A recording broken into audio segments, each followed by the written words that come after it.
রোজা আসছে আমাকে ভদ্র বানানোর জন্য, রোজা আসছে আমাকে নেককার করার জন্য, রোজা আসছে আমাকে মুত্তাকি বানানোর জন্য, রোজা আসছে আমাকে নামাজি বানানোর জন্য, রোজা আসছে আমার মুখটাকে সংযত করার জন্য, কন্ট্রোল করার জন্য, আমার চোখটাকে কন্ট্রোল করার জন্য। আমি হারাম জিনিস দেখবো না, খারাপ জিনিস দেখবো না। রোজা আসছে আমাকে ট্রেনিং দেওয়ার জন্য। এই শিক্ষা যদি রমজানের রোজা থেকে আপনি নিতে পারেন, আর রমজান মাস শেষে আপনি যদি চোখে আঙ্গুল দিয়ে দেখাতে পারেন, নিজের বিবেকের কাছে উত্তর দিতে পারেন যে রোজার মাস রোজা রেখে, রমজান মাস আমি সিয়াম সাধনা করে, তাকুয়া চর্চা করে আমি অমুক বদভ্যাস ছাড়ছি, অমুক খারাপ কাজ ছাড়ছি, অমুক ভালো কাজটা ধরছি, আগে নামাজ নিয়মিত পড়তাম না, এখন 5 ওয়াক্ত নামাজ শুরু করছি। যদি রমজানের পরেও এগুলো আপনি ধরে রাখতে পারেন, তাহলে আপনি আল্লাহর শুকর আদায় করবেন যে আপনার রোজা আল্লাহর কাছে কবুল হয়েছে। রমজান হলো ইমানদারের আমল এবং ইবাদতের বসন্তকাল। বছরের 11 মাস আমাদের যে ইবাদত বন্দেগীতে ত্রুটি থাকে, বিচ্যুতি থাকে, যে পরিমাণ ঘাটতি থাকে, সে সকল ত্রুটি, বিচ্যুতি এবং ঘাটতিগুলো পূরণ করার এক সুবর্ণ সুযোগের নাম হলো রমজান মাস। একজন ব্যবসায়ী যেরকম তার ব্যবসার সারা বছরের ঘাটতি পোষায় নিতে পারেন সিজনের ব্যবসা দিয়া, ইমানদার তার 11 মাসের ইবাদত বন্দেগী, আখিরাতের পথে যাত্রার যে পাথেয় সংগ্রহ করা, সেই সংগ্রহ করার বিষয়ে যে তার ঘাটতি থাকে, ত্রুটি থাকে, বিচ্যুতি থাকে, সেটা তার পোষানোর সুযোগ আসে রমজান মাসে। আমরা বেশিরভাগ মানুষ সারা জীবন রমজান মাসে রোজা রাখি। অনেকে আছেন বয়স এখন 40, 50, 60 বছর পর্যন্ত হয়ে গেছে, প্রতি বছরই মাশাআল্লাহ রোজা রাখেন। রোজা কেন রাখেন সেই উদ্দেশ্যই জানেন না। তাহলে কিভাবে আপনার রোজার উদ্দেশ্য আপনি সফল কাম হতে পারবেন? আপনি কেন রোজা রাখেন সেটাই যদি না জানেন, তো এই রোজা আপনার কি কাজে আসবে? আল্লাহ সুবহানাহু ওয়া তাআলা কোরআনে কারীমে বলেছেন, কুতিবা আলাইকুমুস সিয়াম, তোমাদের উপরে রমজানের রোজা ফরজ করা হয়েছে। কামা কুতিবা আলাল্লাযীনা মিন ক্বাবলিকুম, যেমন তোমাদের পূর্বে যত জাতি এসেছে পৃথিবীতে সবার উপরে রমজানের রোজা ফরজ করা হয়েছিল। তো একইভাবে তোমাদের উপরে রোজা ফরজ করা হয়েছে। সবার উপরে রোজা ছিল আর তোমাদের উপরেও রোজা ফরজ করা হয়েছে। তো রোজা কেন ফরজ করা হয়েছে? লাআল্লাকুম তাত্তাকুন, আশা করা যায় এই সম্ভাবনা তৈরি হবে যে রোজা রাখলে তোমরা তাকওয়া অর্জন করতে পারবা, মুত্তাকি হতে পারবা। তাকওয়া অর্জন করা আর মুত্তাকি হওয়ার মানে হলো আল্লাহর ভয় থেকে, আল্লাহর প্রতি শ্রদ্ধা থেকে, আল্লাহর সকল আদেশ নিষেধগুলো মেনে চলা, এর নাম হলো তাকওয়া। তাকওয়া হলো কি?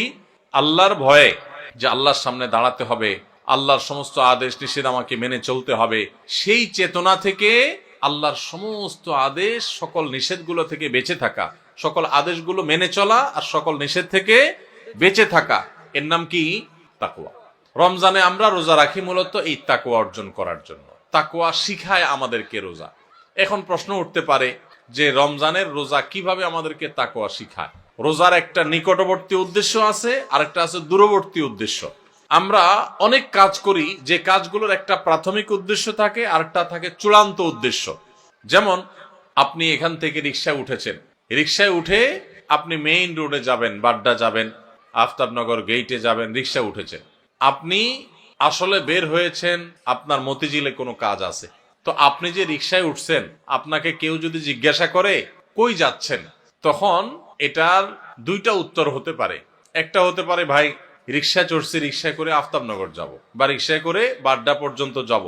আরেকটা উত্তর হতে পারে ভাই মতিঝিল যাব, কারণ মতিঝিলে আপনি যাবেন, ওইটাই মূল উদ্দেশ্য।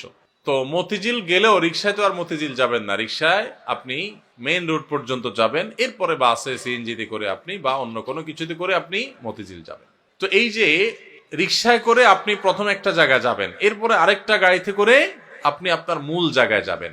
এই মূল জায়গায় যাওয়াটা হলো চূড়ান্ত লক্ষ্য, আসল উদ্দেশ্য, শেষ উদ্দেশ্য। আর প্রাথমিক উদ্দেশ্য হলো ওই যে মেইন রোড পর্যন্ত যাওয়া। ঠিক একইভাবে রমজানের রোজার দুইটা উদ্দেশ্য আছে। কয়টা উদ্দেশ্য আছে? একটা হলো প্রাথমিক উদ্দেশ্য, আরেকটা হলো ফাইনাল উদ্দেশ্য। প্রাথমিক টার্গেট, প্রাথমিক লক্ষ্য হলো রমজানের রোজার, এর মাধ্যমে আমরা তাকওয়া অর্জন করব, মুত্তাকি হইতে পারবো। আর রোজার শেষ টার্গেট, চূড়ান্ত লক্ষ্য এবং যেখানে শেষ পর্যন্ত যেতে চাই, ওই যে শেষ গন্তব্য যেরকম মতিঝিল যাওয়া, এরকম রোজার শেষ গন্তব্য হলো আল্লাহকে সন্তুষ্ট করে জান্নাতে যাওয়া। এটা হলো রোজার শেষ উদ্দেশ্য, ফাইনাল উদ্দেশ্য। এখন প্রাথমিক উদ্দেশ্যটা যদি আপনি অর্জন করতে না পারেন, তাহলে ফাইনাল উদ্দেশ্যে কখনো আপনি যেতে পারবেন? আপনার মতিঝিলে যেতে হলে আপনাকে মেইন রোড পর্যন্ত আগে মেইন রোড পর্যন্ত যদি আপনি যেতে না পারেন তাহলে মতিঝিলে যেতে পারবেন। ঠিক একইভাবে রমজানের রোজা থেকে আগে আপনাকে মুত্তাকি হইতে হবে, আগে তাকওয়া অর্জন করতে হবে। রোজা রাখছেন, মুত্তাকি হইতে পারেন নাই, রোজা রাখছেন, তাকওয়া অর্জন করতে পারেন নাই, তাহলে আপনার ওই মেইন রোড পর্যন্ত যাওয়া হয় নাই। অতএব মতিঝিল পর্যন্ত যাওয়া অর্থাৎ জান্নাত পর্যন্ত যাওয়া, আল্লাহর সন্তুষ্টি লাভ, সেটাও অর্জন হবে না। আমি কি বুঝাইতে পারছি ভাইরা আমার? তাহলে এই যে রমজান আসছে, রোজা আসছে, প্রতি বছরই তো আমরা আলহামদুলিল্লাহ বেশিরভাগ মানুষই তো রোজা রাখি। আমাদের নিজেদেরকে জিজ্ঞাসা করতে হবে, রোজার যে প্রাথমিক উদ্দেশ্য আছে সেটা আমি হাসিল করতে পারলাম কি পারলাম না। যদি আমি রোজার প্রাথমিক উদ্দেশ্য হাসিল করতে না পারি, তাহলে রোজার আসল উদ্দেশ্য যে আল্লাহকে খুশি করে জান্নাতে যাওয়া, সেটা কোনোদিনই অর্জন হবে না। এবার তাহলে আমাদের হিসাব মিলাইতে হবে যে রোজা রাখার পর আমি মুত্তাকি হইতে পারছি কিনা। আসেন একটু আমরা হিসাব মেলানোর চেষ্টা করি। ভাইরা আমার, রমজানের রোজা রেখে আপনি যদি অন্যায় কাজ ছাড়তে পারেন, গুনাহের কাজ ছাড়তে পারেন, পাপের কাজ ছাড়তে পারেন, আল্লাহর সমস্ত আদেশগুলো মেনে চলতে পারেন, আপনি রোজাদার। রমজানের সম্মান, রমজানের মর্যাদা রক্ষা যদি আপনি করার চেষ্টা করেন, তাহলে বুঝতে হবে আপনার ভিতরে ওই যে তাকওয়া, আল্লাহর ভয়ে, আল্লাহর নির্দেশ মানা, আল্লাহর নিষেধ থেকে বেঁচে থাকা, এই চেতনা আপনার মধ্যে একটু একটু করে জাগতেছে। এরপরে পুরো মাস রোজা থাকার পর রমজান শেষে যদি আপনার কাছে মনে হয় যে আপনি মাশাআল্লাহ কিছু গুনাহ ত্যাগ করতে পারছেন, আপনি আগে ধূমপান করতেন, আপনি রমজান মাসে যেহেতু রোজার দিনে সারাদিন আপনি ধূমপান করতে পারেন না, আবার রাতে 6-7 ঘন্টা ঘুমায় থাকেন, 1 ঘন্টা তারাবিতে চলে যায়, তাইলে গড়ে 19-20 ঘন্টা বা 17-18 ঘন্টা, 19 ঘন্টা 20 ঘন্টা আপনি এঙ্গেজ থাকেন, চাইলেও ধূমপান করার সুযোগ নেই, তাহলে আর বাকি থাকে 4 ঘন্টা 24 ঘন্টার মধ্যে। তাহলে রমজান মাসে আপনি যদি এই 4টা ঘন্টা কষ্ট করে জিম খিসি থাকতে পারেন, তাহলে 1 মাসেই আপনি চাইলে এই বদভ্যাস ত্যাগ করতে পারেন। ভাইরা আমার, অনেক খারাপ জিনিস আছে যেগুলো চাইলেই কিন্তু আমরা ত্যাগ করতে পারি এই রমজান মাসে। রমজান মাসে এই হারাম জিনিসগুলো, এই খারাপ জিনিসগুলো যদি আমরা ত্যাগ করার চেষ্টা করি, আমরা যদি পরিকল্পনা করি, রমজান শেষ হয়ে গেছে, আমি একটা খারাপ জিনিস ছেড়ে দিতে পারলাম। আপনি ধূমপানটা ছেড়ে দিতে পারছেন। আপনার আগে মুখ খারাপ হতো, রমজান মাসে না, রোজা থেকে আমি মুখ খারাপ করতে পারি না, রোজা আসছে আমাকে ভদ্র বানানোর জন্য, রোজা আসছে আমাকে নেককার করার জন্য, রোজা আসছে আমাকে মুত্তাকি বানানোর জন্য, রোজা আসছে আমাকে নামাজি বানানোর জন্য, রোজা আসছে আমার মুখটাকে সংযত করার জন্য, কন্ট্রোল করার জন্য, আমার চোখটাকে কন্ট্রোল করার জন্য। আমি হারাম জিনিস দেখবো না, খারাপ জিনিস দেখবো না। রোজা আসছে আমাকে ট্রেনিং দেওয়ার জন্য। এই শিক্ষা যদি রমজানের রোজা থেকে আপনি নিতে পারেন, আর রমজান মাস শেষে আপনি যদি চোখে আঙ্গুল দিয়ে দেখাতে পারেন, নিজের বিবেকের কাছে উত্তর দিতে পারেন যে রোজার মাস রোজা রেখে, রমজান মাস আমি সিয়াম সাধনা করে, তাকওয়া চর্চা করে আমি অমুক বদভ্যাস ছাড়ছি, অমুক খারাপ কাজ ছাড়ছি, অমুক ভালো কাজটা ধরছি, আগে নামাজ নিয়মিত পড়তাম না, এখন 5 ওয়াক্ত নামাজ শুরু করছি। যদি রমজানের পরেও এগুলো আপনি ধরে রাখতে পারেন, তাহলে আপনি আল্লাহর শুকর আদায় করবেন যে আপনার রোজা আল্লাহর কাছে কবুল হয়েছে।